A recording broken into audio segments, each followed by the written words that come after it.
Sorotan banjir, saudara, banjir yang menggenangi Kabupaten Kudus, Jawa Tengah beberapa hari terakhir membuat aktivitas warga terganggu. Warga terpaksa menggunakan rakit dan perahu untuk menerjang banjir yang tingginya hingga 2 meter. Ketinggian air di perkampungan sudah mencapai 1 hingga 2 meter.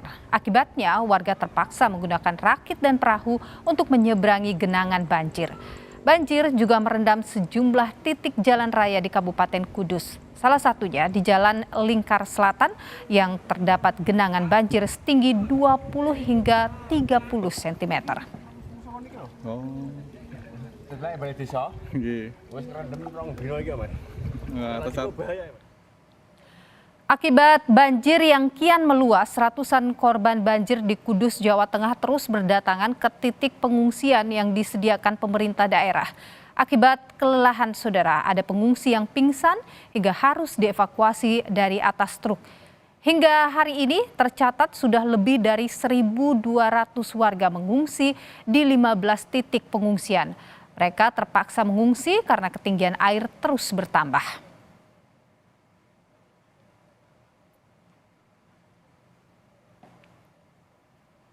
Di Grobogan, banjir mulai surut. Warga yang sejak 3 hari lalu tinggal di pengungsian kini mulai kembali ke rumah masing-masing. Meski masih banyak genangan, warga memilih kembali ke rumah untuk membersihkan rumah mereka dari lumpur genangan banjir. Grobogan, Mbak. Bu, sak mriki wonten pinten kakak kira-kira, Bu? Akibat jebolnya tanggul Sungai Bendung Kiri Klambu pada Kamis lalu, ada 113 desa di 6 kecamatan terendam banjir. Banjir juga merendam 80 sekolah. Banjir di Kabupaten Grobogan disebabkan meluapnya air Sungai Lusi lantaran tak mampu menampung debit air hujan selama 3 hari. Keadaan ini kian parah setelah 2 tanggul Bendung Kiri Klambu jebol yang mengakibatkan banjir di permukiman warga meluas.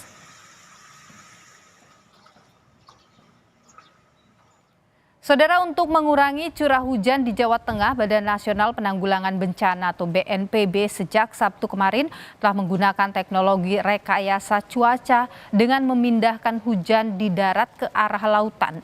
Upaya ini diharapkan berjalan lancar sehingga intensitas hujan di Jawa Tengah bisa berkurang. Situasi cuaca memang agak ekstrim ya sampai minggu-minggu ke depan, makanya kita harus kurangi dari atasnya, dari sumbernya.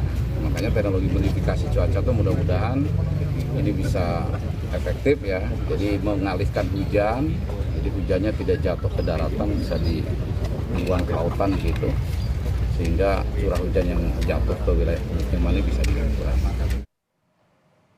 Lalu saudara, seperti apa situasi banjir di Kabupaten Kudus yang kini ketinggiannya sudah mencapai 2 meter?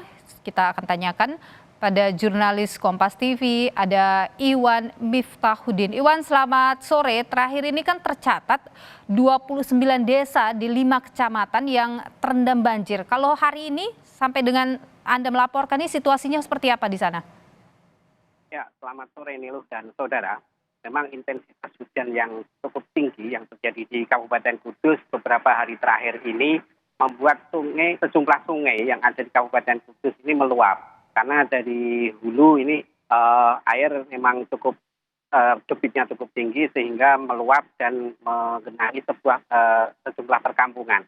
Selain itu Niluh, banjir ini juga disebabkan dari aliran sungai Lusi yang saat ini posisinya juga sedang penuh, dan kemudian di spillway yang ada di Kabupaten Kudus ini limpas dan kemudian menggenangi lebih di 29 desa yang ada di Kabupaten Kudus.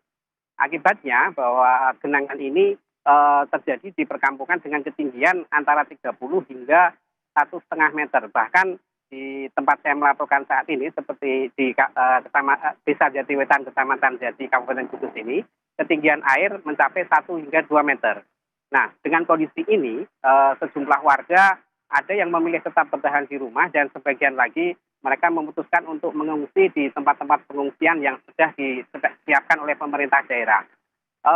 Sementara itu, untuk penanganan pengungsi saat ini bahwa lebih dari 15 titik pengungsian yang telah disiapkan oleh pemerintah daerah ini sudah disiapkan dan hampir dari kesemuanya itu sudah diisi lebih dari 100 pengungsi.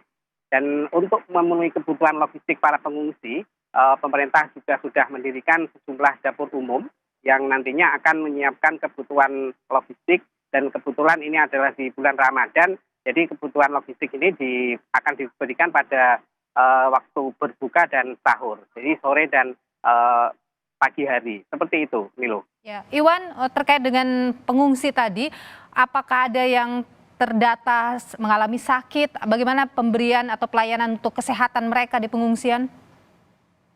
Ya, dari pantauan kami di lapangan, memang ada beberapa pengungsi yang sudah lebih dari 2 hari berada di pengungsian. Mereka rata-rata sudah mulai merasa mual dan kemudian gatal-gatal muncul dan dengan munculnya penyakit-penyakit ini antisipasi dari petugas sudah menyiapkan posko pengobatan di tempat-tempat pengungsian. Dan memang untuk kebutuhan di pengungsian sendiri saat ini yang masih diperlukan adalah kebutuhan untuk air bersih, kemudian kebutuhan untuk anak-anak dan ibu-ibu karena mereka tidak sempat membawa kebutuhan anak-anak untuk menuju ke pengungsian.